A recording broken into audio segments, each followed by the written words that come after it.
Boycott Disney. Boycott McDonald's. Boycott Coca-Cola. Boycott, boycott, boycott, boycott, Boycott. Boycott. boycott, boycott, boycott, boycott, Boycott. Boycott. boycott, boycott, boycott, Boycott. Boycott. Bersiaplah, karena apa yang akan aku ungkapkan tentang nasib pendukung Israel akan membuat kamu senyum-senyum menang. Yap, tak hanya pendukungnya, ekonomi Israel sendiri saat ini diketahui makin jeblok setelah berperang melawan Palestina. Padahal sejak 2021 lalu, ekonomi mereka mulai pulih akibat perang sebelumnya. Sekarang kena batunya lagi.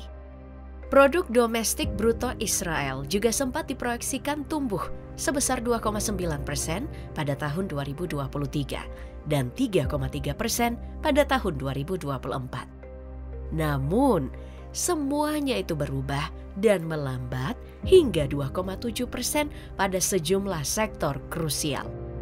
Konflik Israel-Palestina sudah menjadi rangkaian pertikaian panjang yang melibatkan sejumlah faktor sejarah, agama, dan politik sejak awal abad ke-20 ketika pendudukan Inggris di Palestina meningkatkan ketegangan antara komunitas Yahudi dan Arab.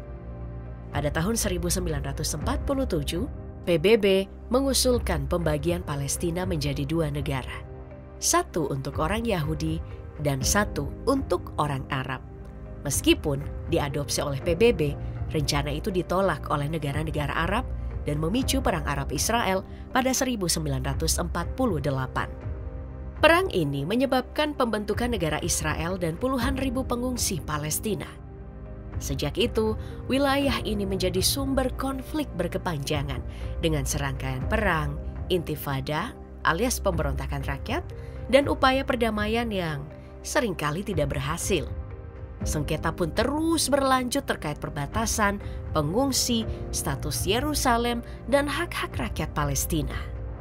Meskipun telah ada beberapa usaha perdamaian seperti Perjanjian Oslo I pada tahun 1993 dan Perjanjian Oslo II 1995, konflik ini masih tetap berlangsung hingga saat ini. Gak tahu kapan akan berakhirnya. Padahal semua orang tahu perang akan selalu memberikan dampak ekonomi yang besar. Faktor utama yang mempengaruhi kerugian ekonomi Israel melibatkan penghancuran infrastruktur, penurunan produktivitas akibat mobilisasi militer, dan ketidakpastian yang merugikan iklim investasi. Dibandingkan dengan konflik sebelumnya, seperti perang Israel-Hizbullah pada tahun 2006, kerugian ekonominya mencapai 1 miliar US dollar atau 15,5 triliun rupiah. Karena perang ini melibatkan serangan roket dan serangan udara yang menyebabkan kerusakan infrastruktur dan ketidakpastian ekonomi. Pasar keuangan mengalami volatilitas atau kondisi yang tidak stabil, berubah-ubah dan tidak bisa diprediksi. Mata uang melemah dan sektor-sektor tertentu seperti pariwisata atau produksi merasakan tekanan yang cukup besar. Bahkan pasar Israel tercatat mengalami penurunan mingguan terbesar ke-10 dalam kurun waktu 26 tahun. Implikasi bagi perdagangan dan investasi di Israel ini termasuk penurunan arus modal asing, penurunan ekspor-impor, dan penurunan kepercayaan bisnis. Penurunan stabilitas politik dan keamanan juga bakal memberikan dampak jangka panjang terhadap potensi pertumbuhan ekonomi. Nah, untuk mengatasi kerugian ekonomi, pemerintah Israel harus mengambil langkah-langkah pemulihan ekonomi seperti perbaikan infrastruktur, insentif fiskal, dan kampanye pemasaran untuk memulihkan citra negaranya di pasar global. Tapi tentu saja hal ini baru akan terjadi jika perang udah berakhir. Nah, hingga saat ini berbagai masyarakat di seluruh dunia telah ikut ramai-ramai menyerukan untuk memboikot sejumlah produk asal Israel serta brand-brand dari perusahaan yang mendukung Israel lewat gerakan boikot, divestasi, dan sanksi atau yang lebih dikenal dengan BDS Movement. Gerakan ini menjunjung tinggi prinsip sederhana bahwa warga Palestina berhak atas hak yang sama seperti umat manusia lainnya. Dan gerakan ini ternyata bukan euforia media sosial belaka loh. Soalnya mulai banyak perusahaan termasuk nih yang memiliki cabang di Indonesia mulai sepi pembeli bahkan terancam gulung tikar. Salah satunya adalah perusahaan multinasional penyedia produk rumah tangga termasuk makanan dan minuman seperti Unilever karena dianggap cenderung mendukung Israel dan tak langsung turut berpartisipasi dalam serangan di Gaza selama ini. Produknya ada banyak loh, tapi Indonesia yang paling terkenal untuk kategori makanan itu ada es krim Walls, bumbu masak Royco, Viennetta, Magnum, Lipton Tea, Buah Vita, Sariwangi, Bango sampai sambal Jawara. Banyak ya. Terus untuk produk pembersih, deterjen, dan perawatan tubuh ada Dove, Molto, Lux, Lifebuoy, Pond's, Pepsodent, Sunlight, Rinso, hingga Domestos. Wah, dampak dari kampanye boykot ini menyebabkan penurunan harga saham Unilever menjadi $42,26 Amerika Serikat pada akhir bulan Oktober lalu. Ya, meskipun mengalami fluktuasi, dalam kurun waktu 1 bulan terakhir, saham Unilever ini mengalami penurunan sebesar 11,14% dan mencapai level terendahnya dalam 1 tahun terakhir, yakni di posisi 3.410. Faktor penurunan kinerja saham Unilever ini tidak hanya terkait dengan isu boykot, tapi juga dipengaruhi oleh sentimen global. Sebagai bagian dari sektor konsumen, saham Unilever ini turut terkena dampak kondisi pasar yang sedang mengalami kontraksi. Selain itu, pelemahan saham Unilever juga berkaitan dengan kinerja perusahaan yang menunjukkan penurunan pada kuartal 3 2023. Pada periode ini, Unilever mencatat penurunan laba sebesar 9,16% menjadi 4,18 triliun rupiah. Yang dipicu oleh penurunan penjualan sebesar 3,28% menjadi 30,50 triliun rupiah. Nah, Starbucks pun begitu tuh. Gara-gara aksi boykot, pemogokan staf, dan tingginya promosi liburan yang kurang diminati, saham Starbucks di Wall Street mencatat rekor kerugian yang besar loh.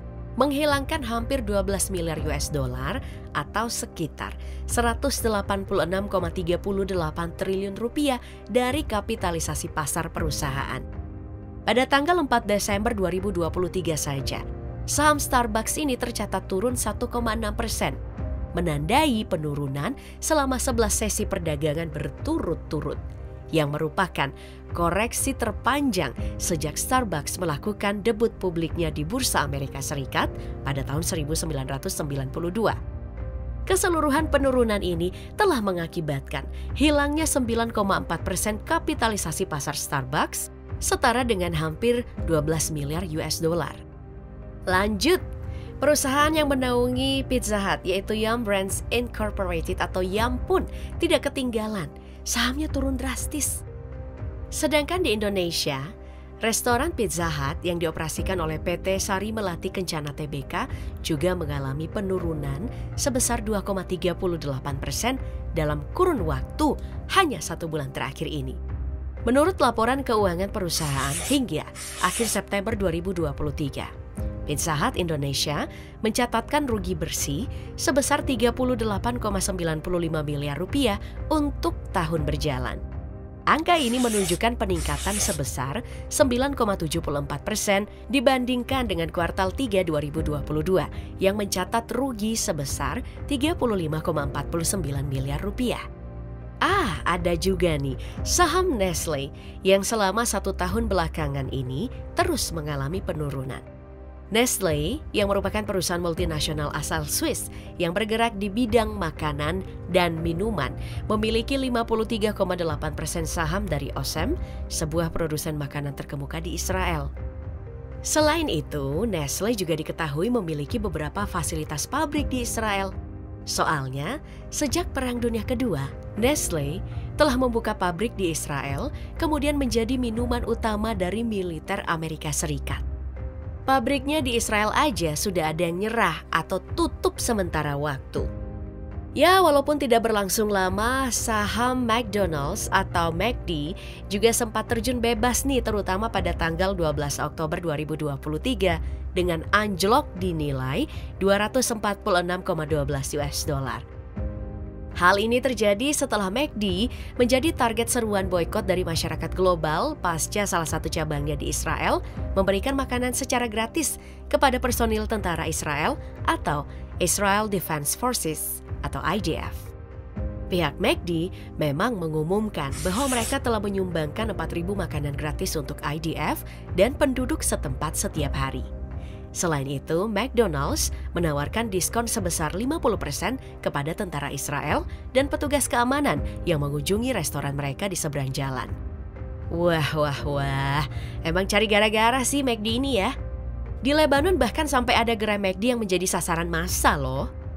Ya, walaupun perlahan saat ini saham McD mulai naik lagi, soalnya McDonald's terkenal dengan jaringan gerai terluas di dunia, mencapai lebih dari 40.000 restoran yang tersebar di 40.275 lokasi, lebih dari 100 negara.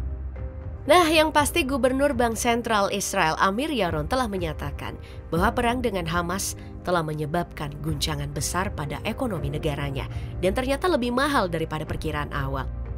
Pertumbuhan produk domestik bruto Israel diperkirakan akan mengalami penurunan sekitar 1% hingga akhir tahun 2023 dan 2024. Selain itu, rasio utang terhadap PDB kemungkinan akan meningkat lebih dari 65% pada akhir tahun 2024, seiring dengan meningkatnya biaya yang diakibatkan oleh konflik ini.